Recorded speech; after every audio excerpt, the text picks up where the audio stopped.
Okay, tamang gym dayo na naman kami. Samahan nyo kami dito sa Lakewood, Cabanatuan. Ang program ko ay hamstring and back. Okay. Unang program, Romanian deadlift using dumbbell. Tapos yan, pangalawang program ay leg curl. Ganda ng mga machine dito Tsaka ang linis. Tapos yung third program ko ay parang lunges yan. Hindi ako sure pero ang tawag ko dyan ay humakbang pataas. Basta gayahin nyo lang pag trip nyo.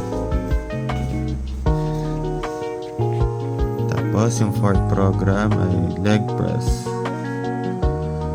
Sarap dito sa gym nila solong-solo namin, tas aircon pa. Sulit. Hapon pa niyan talagang kasagsagan. Tapos sa back na ako. Bale, una kong program ay pull-ups. 3 sets, 12 repetition. Tamang-tama Tapos yung pang 6 program ko ay sa back din yan Ngayon ko lang na-testing yung machine na yan. Pero tamang-tama yan sa back. Sarap sa likod. Sarap ng pain.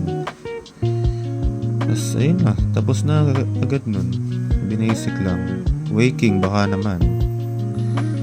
At luto tayo ng hapunan natin. Syempre chicken breast. Ang paborito ng mga gym boy. Tinapa pa nga. Ay, at nasunog pa nga yung isa. Ayan ang finished product with 2 eggs na malasado and pineapple. Let's go!